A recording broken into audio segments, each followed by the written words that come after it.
So our very first meeting when I met with them in the locker room, I looked around the room and I said, when I look around this room, I see a lot of great hockey players that have accomplished a lot in this game. No one has more respect for the players in this room than me. And I said, our challenge is to find a way to become a great team, because great players don't win championships in this league. Great teams win championships. This is the L3 Leadership Podcast, episode number 165.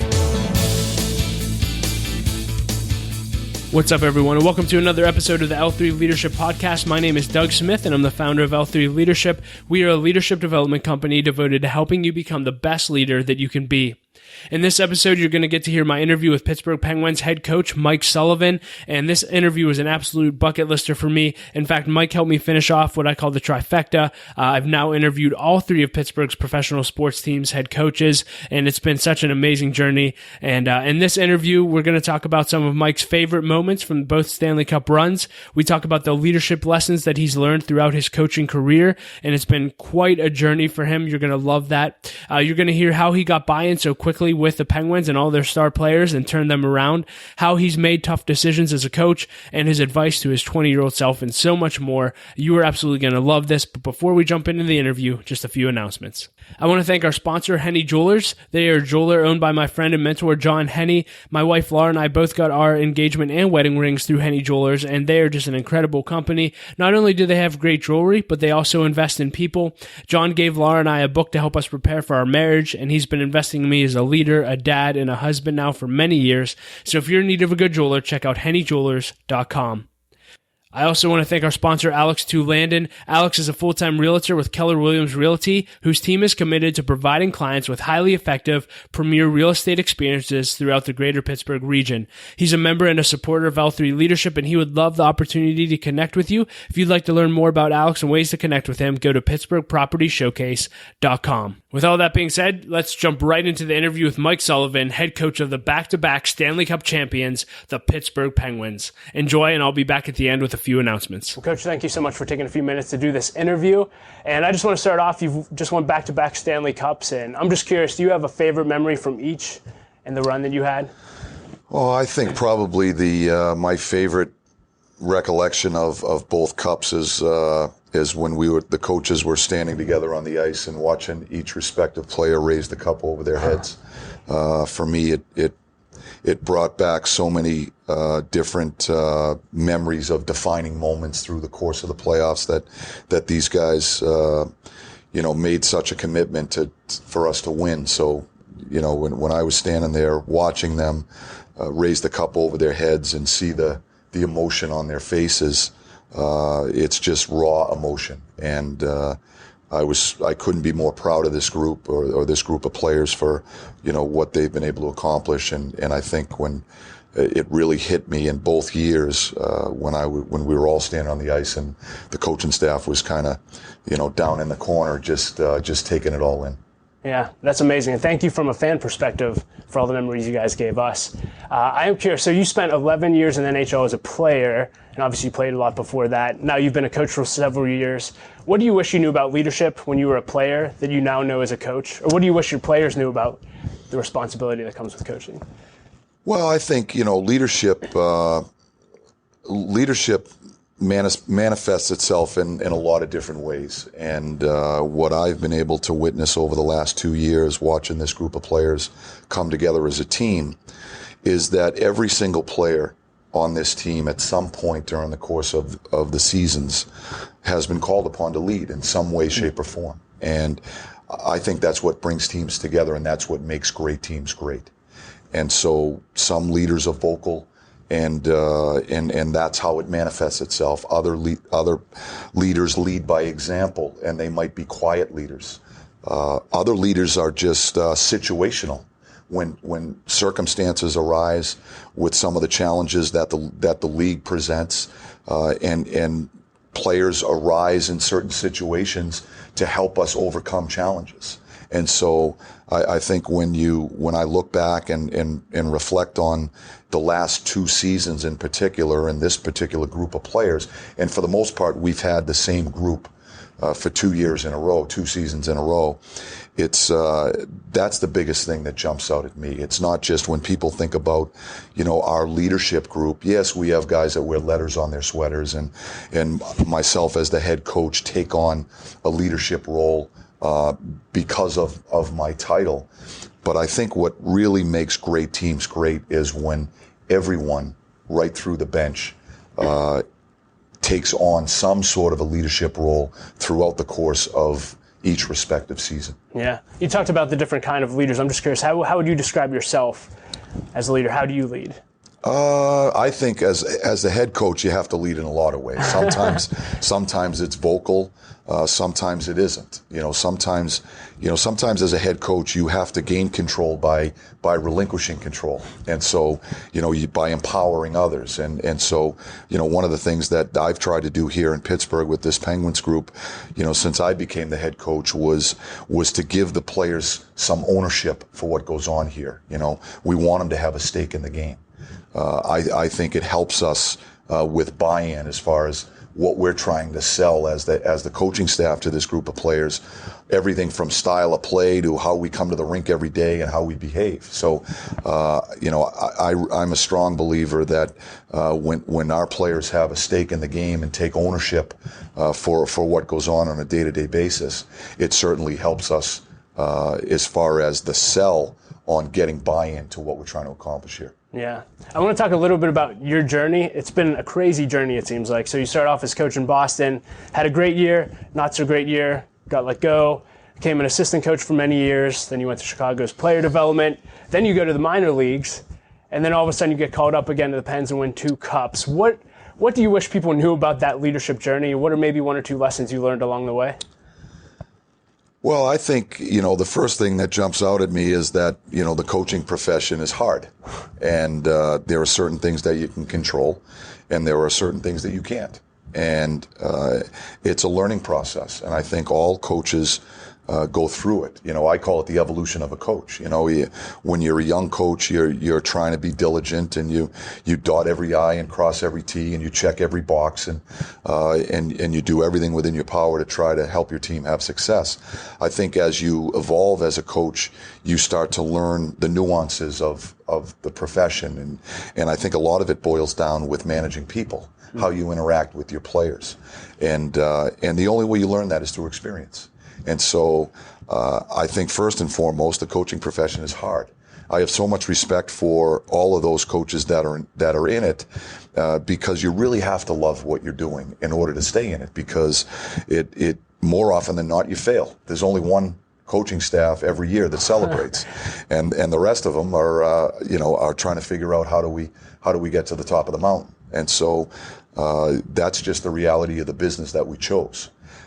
So I think you really have to love what you're doing in order to stay in it. And I think when you look at my journey to becoming the head coach of the Pittsburgh Penguins, it's a perfect example. I thought after my experience with Boston, and I thought it was worthwhile for me to take a step back and be an assistant coach. I fast tracked to that head coaching position. I was 1 year removed as a player. When I was the head coach of the Boston Bruins, I was 35 years old. And so I was coaching some players in Boston that I had played with the year that I had played for the Bruins. And that's an interesting dynamic. Yeah. And so I fast-tracked to that position. And so I thought it made sense for me, if I was going to be in this for the long term, to take a step back, work with someone that's had success, has won a Stanley Cup, has won championships at different levels, and learn and see how they go about their business every day. How do they interact with the star players? How do they handle certain situations and challenges that this league presents? Because inevitably, it's a challenging league. Yeah. It's a competitive league. There's a lot of bright, smart people in every aspect of this business, and so I thought that was a worthwhile experience for me, and that was why I made the decision to join Torts down in Tampa when I became Torts' assistant. And I told Torts that when I went down there, I had aspirations to be a head coach, but I wanted to learn from him and try to help him have success. And so that was my motivation when I chose to become an assistant coach. My hope was I didn't have to stay there as long as I did.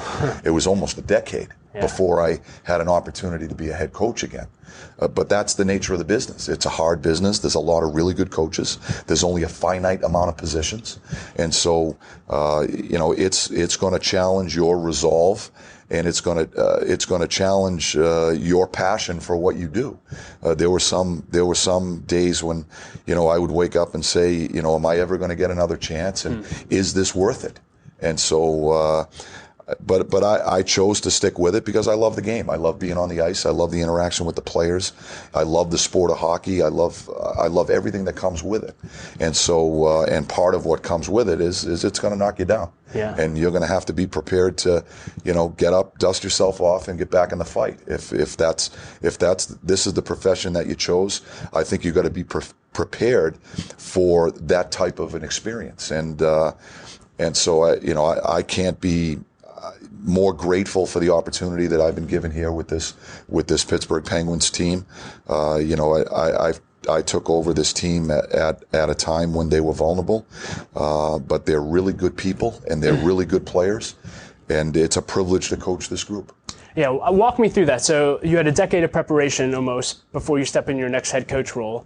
You get the head coach role. You walk into a locker room. There's Sidney Crosby, Malkin, Fleury, Letang. The team wasn't performing up to its potential, and you did something right. You turned it around. You got buy-in. Can you talk about what was it like and what was your strategy going into that locker room? How did you get the buy-in of the team so quickly and turn things around? Well, I think, when you look at our dressing room on the outside, it can be an intimidating dressing room to walk into. We have a lot of star power. We have a lot of stature in that room. And so we have a lot of players that have accomplished a lot in this game. And so from that standpoint, it can be an intimidating dressing room to walk into.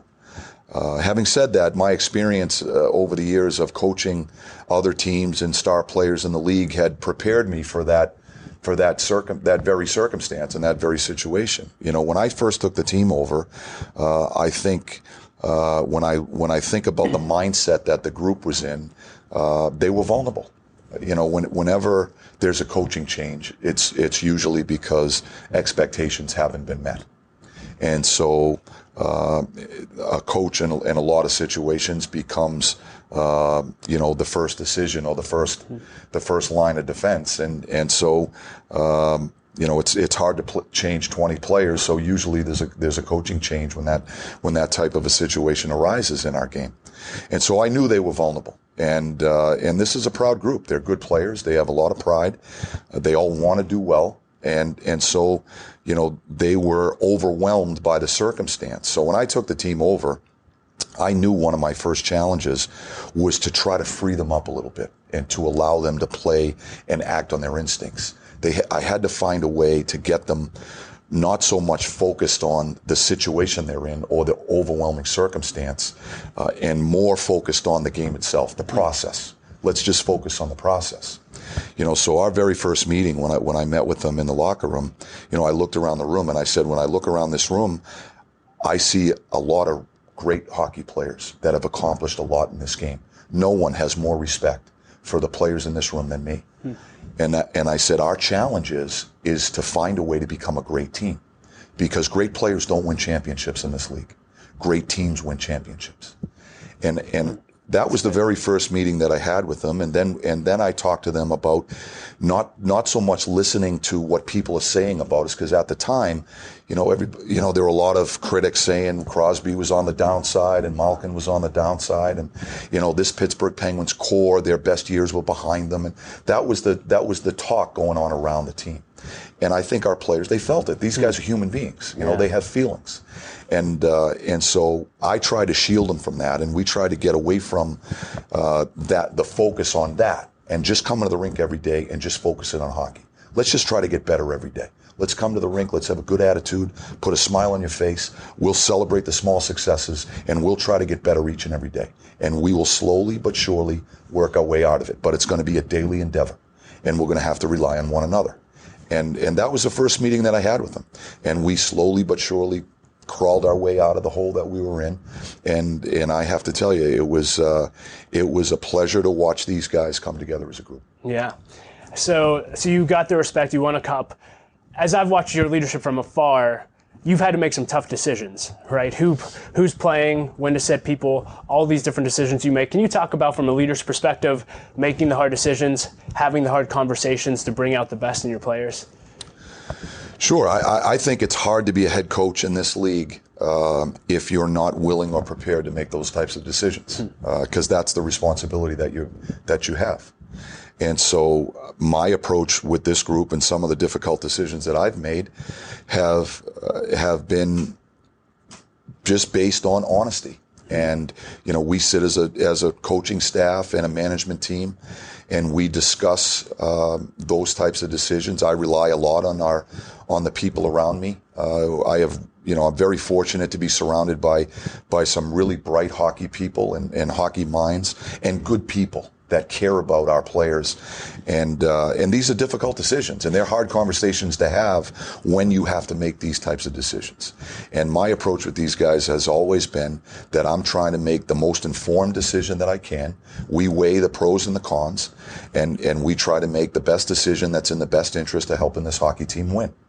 And usually my conversation with the respective player revolves around something like, I don't expect you to agree with the decision that I have made or we have made as a coaching staff. My hope is that you'll respect the decision. And I always explain the decision that we make and why we make it. And as I said, these guys are proud guys. They're competitive guys. They want to play. And they don't always agree with the decision that we make. And I understand that. That's part of it. But certainly I hope they walk away from the conversation respecting the decision that we make. And I don't know any other way to do it but to be honest and be respectful with each player. Yeah, I love that. Are there any other leadership principles that you consistently live by, or that you're like, these are my main practices as a leader? Well, I think when I think about leadership philosophies, my most important philosophy revolve around a couple of things: respect, responsibility, and honesty. And I think if you're respectful of people around you, and you take responsibility and ownership for what your role and your job is to help your team win, and you're honest with people and straightforward with people, I think you can have the conversations that you need to have.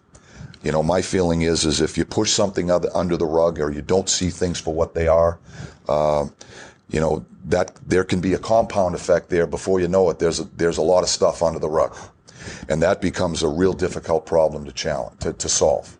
So my feeling is we take challenges on a daily basis that arise. We try to solve them as best we can, and we try to solve them around the principles that I identified. We're respectful of our players and the people that we work with. It's my responsibility to help solve these problems, and we try to approach it in an honest fashion. And our hope is that our players will respect it. And so, that's really been our mantra here since I took the team over.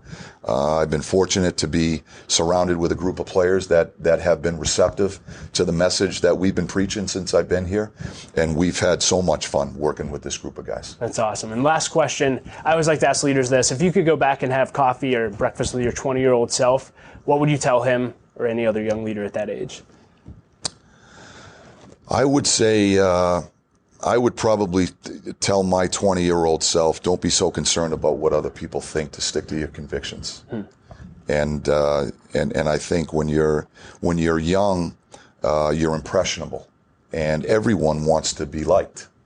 And so I think sometimes that can overpower or can dilute your convictions and where you actually want to go. And so, for me, I think as I've matured and I look back over the years that I've been a player and a coach, I think I'm more true to myself now than I've ever been. I'm comfortable in my own skin and when I get up in the morning and how I approach my job every day. I know when I drive home from the rink that my intention is always in the right place and trying to help this team win and move forward and advance, but also be respectful of people along the way. And so I think when I was a young 20-year-old, if I had the benefit of that experience, I might have done some things differently along the way. Yeah. Hey, thank you so much for your time. Good luck this season, Coach. Thank you very much. Yeah. Hey everyone, thank you so much for listening to our interview with Mike Sullivan. I really hope it added value to your life. You can learn more about Mike and actually watch the interview if you'd like to, and so much more in the show notes at l3leadership.org/episode 165. I want to let you guys know that we recently introduced L3 Leadership membership. That's right, you can now become a member of L3 Leadership. You might say to me, well, Doug, why become a member? Because I believe every leader needs a group of leaders to go through life with that will encourage them, hold them accountable to their goals, and help them reach their potential. At L3 Leadership, we've developed a community of leaders that will help you do just that. As a member, you'll get access to our community of leaders. You'll have the ability to join a mastermind group, which I believe is absolutely critical to your success. You'll get access to extra resources, content, and a member-only forum on our member-only website. Membership's only $25 a month, and you can sign up at l3leadership.org/membership. I also want to let you guys know about an amazing new leadership conference that's coming up called the Future Forward Conference. It's being held on October 24th through the 26th at Amplify Church in Pittsburgh, and it is a leadership conference for church leaders and their staff, and it's led by Amplify senior pastor, my friend Lee Kreitcher. I've had Lee speak at one of our events, and I've interviewed him for this podcast. He is a phenomenal leader, and what him and his leadership team have been able to do at their church has been nothing short of amazing. And so you need to sit under their leadership. I encourage you to check out the conference and check out all the great work that Amplify Church is doing. To learn more about the conference, go to futureforwardconference.com. If you enjoyed this podcast, I would mean the world to me if you would subscribe and leave a rating and review on whatever app you listen to podcasts through. It really does help us grow our audience. You can also share on social media. That would be awesome as well. But more than anything, thank you so much for being a listener. It means the world to me. And lastly, if you want to stay in touch with everything that we're doing here at L3 Leadership, you can simply sign up for our email list at l3leadership.org. As always, I like to end with a quote, and I quote John Maxwell often, but he said this, it was so good. He said, when we are foolish, we want to conquer the world, but when we are wise, we want to conquer ourselves. Thank you for listening and being a part of L3 Leadership. Laura and I appreciate you so much, and we'll talk to you next episode.